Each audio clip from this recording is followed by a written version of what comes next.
Hey guys, welcome to my final project. My name is Tara Griffith, and I am a high school chemistry teacher. So, my goal is in the fall, we did a project where my students picked out a scientist and researched that scientist, and then they made a poster of that scientist and we hung the poster on the wall. And what my goal is, I would like to actually have the students learn just a little bit more about the history of science without me having to lecture about it, because we all know that students at the beginning of the year don't really want to listen to lecture. So I also want them to learn more than just one scientist, so they're going to share their multimedia with the class. I also think kids will be a little more involved in it when they get to watch videos. So their goal is to actually make a 30 to 1 minute video, 30-second to 1 minute video, and then I'm going to have them at the end write a reflective paragraph about the scientists that they learned about. So the specific outcomes I'm looking for, I've got students are going to create a short video of 30 seconds to 1 minute over a scientist, and I have a list of over 100 scientists that they can choose from, so each student gets their own unique scientist so no one repeats. Students will create a poster of that scientist and print it to hang in the room for reference throughout the year. I like to have the scientist pictured throughout the year on the wall because I still have kids looking around and being like, oh, that scientist, yeah, I remember him when we talked about him. And then students are going to grade 4 peer projects to ensure that they are reviewing the videos. A few of the resources that the kids will need is a list of the important scientists. I have those. My students need access to the internet. All of my kids have iPads, so they'll need that for research. I have explored with Powtoon, and it's not very iPad friendly, so we could do our project in the library because we have computers there, so I would need to sign up for those. And I feel like that might be a really good idea. But within our project, and you're going to see an example video at the end, I use Videorama, which is an app that is very easy to use on the iPad. And so it might be the way to go. It also has a plethora of pictures and so on that they could add in. So as I reflect on the project, I know that I'm continually to evolve as a learner.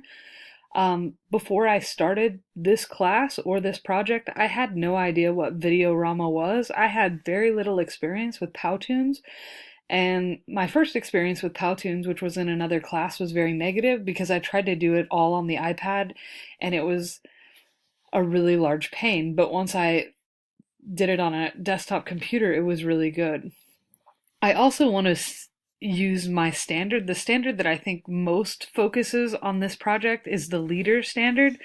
This is where the educators seek out opportunities for leadership to support student empowerment and success, to improve teaching and learning. The kids are going to be able to take ownership on their learning, and they get to choose how to present their video, what to talk about in their video, and I think it's going to be really valuable. When we did the poster, the kids really loved it, and so I think it'll be even more valuable as a multimedia project. So let's take a look at the rubrics that I have created. The first rubric that we're going to quickly look over is the scientist project rubric. This would be the one that I would use to grade. As you can see, I'm going to grade over their poster, just making sure that they have a picture of the scientist, name of the scientist on the picture, their contribution, and whether or not it's turned in. A lot of kids I found would not print it out. They'd be like, I have it done, but I didn't get it printed out. This might be a good reason for us to go to the library because I do not have a printer in my room, so it might be best for us to go to the library one day so kids could print out their picture. Next up, the video. As you can see, I'm going to be grading for a few different things here. Pictures, years lived, scientific contributions, application to today. The video time, I think it's important that I set up a timeline to make sure that kids get at least 30 seconds and stay under a minute, because grading 100 of these could be a little daunting if I don't keep them in that time frame. The other one I added on there is that the video needs to be entertaining and informative. I'm also going to give them credit for a reference page. I think it's important that our kids learn how to reference or use references. A lot of times they have not had a lot of experience with that, and I'm going to actually give them APA format. As you guys know, in this class, we don't use MLA, but a lot of times in high school, that's all they use. So I always try to use APA just because that's actually what scientists use a lot of anyways. And as I said earlier, I think it's important for my students to at least watch a few videos. And so this way, I'm going to make them watch at least 4 videos. They can watch more, but they have to grade and view 4 videos, at least 4. So here, this is who is doing it, and they're supposed to do of 4. I'm going to have them list the scientist's name here. We might not even want to put the student's name on there so the kids don't know who's they're looking at. Granted, there's probably going to be talking. And I thought it would be simplest if when grading, they just checked and saw if they were present or not present. For example, on the pictures, a good number of pictures present, including one of the scientists. And that way, if the kid sees that, he can just put a check mark right there. If there's not very many pictures or the scientist is missing, they don't put a check mark there. The years lived, are they present or not present? Scientific contributions, I understood what the contributions were. I think that's important, and so I'm going to have them put a check mark to there. The other part of the video is that they're supposed to say the application to today, so they should also put a check mark there. Then kind of following in terms of what I've learned in these classes, we always do Oreo cookie reviews, but I thought it would be best to just give them one piece of positive feedback for the student, and that would be the space provided right there. And I think it would be great to give these to the students after they've been graded, because I think it's cool. And if I wanted to, I could probably chop the names off the top of these so that way they didn't know what was happening, but they could see how it was graded.